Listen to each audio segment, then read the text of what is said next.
Los Angeles, 1947. A city glowing with neon lights, movie studios, and dreams that seemed just within reach. But beneath the glamour, something dark was waiting. One quiet January morning, a discovery in a vacant lot would shock the entire nation and become one of the most infamous unsolved crimes in American history. A young woman had been found brutally murdered, her body posed in a way that investigators would never forget.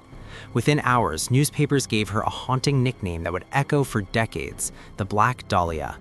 Her real name was Elizabeth Short. She was only 22 years old. Friends described her as charming, hopeful, and determined to build a life in Hollywood. She had come to Los Angeles chasing opportunity, like thousands of others during that era. She loved fashion, often wearing elegant black dresses, and people remembered her distinctive dark hair and bright smile. But behind that hopeful exterior was a young woman navigating a difficult life, moving from place to place, trying to find stability in a city that could be both magical and unforgiving. In the days before her death, Elizabeth was seen around Hollywood, visiting diners, chatting with acquaintances, and spending time in nightlife spots where aspiring actors, musicians, and dreamers gathered. To some, she seemed optimistic and lively.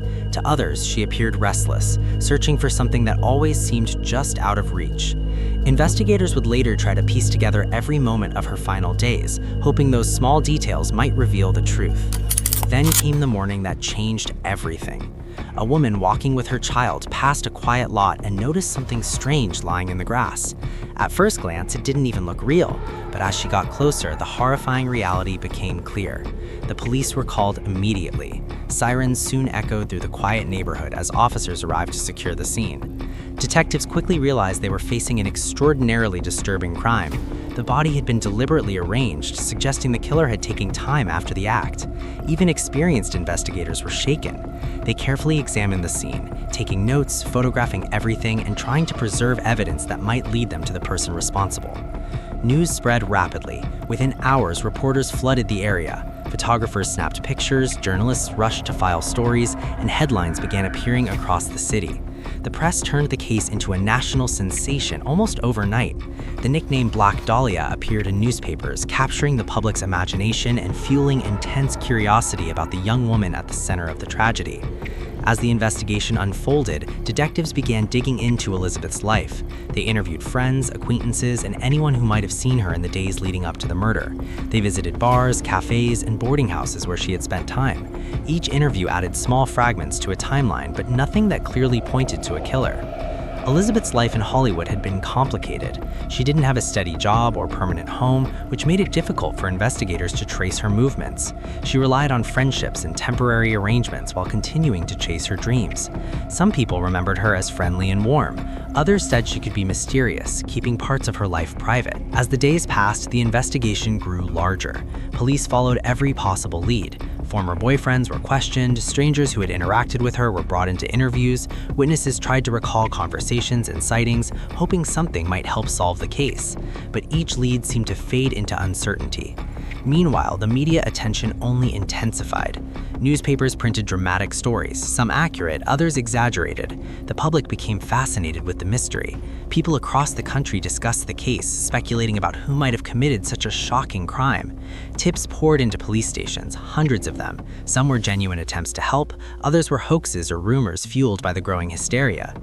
Inside police headquarters, detectives worked long hours surrounded by files, photographs, and maps of the city. They pinned images to boards, connected possible clues, and tried to understand Elizabeth's final movements. The city itself became part of the investigation, its streets, nightlife, and hidden corners all examined for answers. The more detectives learned, the more complex the case seemed. Elizabeth had met many people during her time in Los Angeles. Some encounters were casual, others more personal. Determining which relationships mattered and which did not became incredibly difficult. At times, investigators believed they were close to a breakthrough.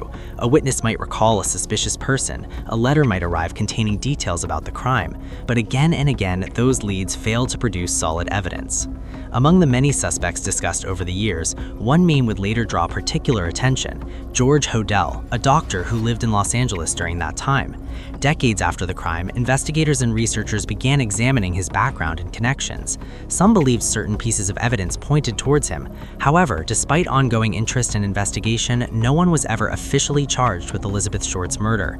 As weeks turned into months, the case remained unsolved. The initial shock began to fade, but the mystery did not disappear. Instead, it became part of the city's history, whispered about in conversations and revisited in newspapers and books. Los Angeles continued to grow and change, yet the story of the Black Dahlia lingered. The case reflected not only a terrible crime, but also the darker side of a city built on dreams.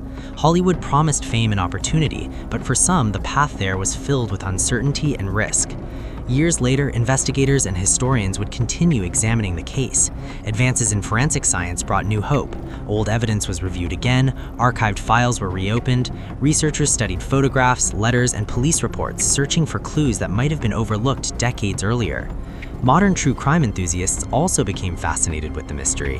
Podcasts, documentaries, and books explored Elizabeth's life and the investigation in detail. Each generation seemed drawn back to the same haunting question: who killed the Black Dahlia? Despite all the theories and renewed interest, the answer remains unknown. The person responsible was never definitively identified.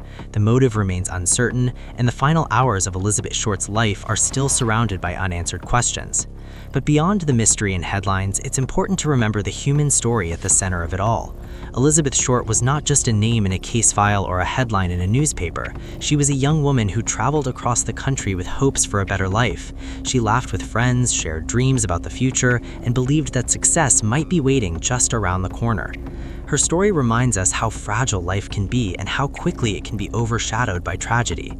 It also reflects society's fascination with mysteries that remain unsolved. Some crimes fade into history, but others continue to capture attention for decades.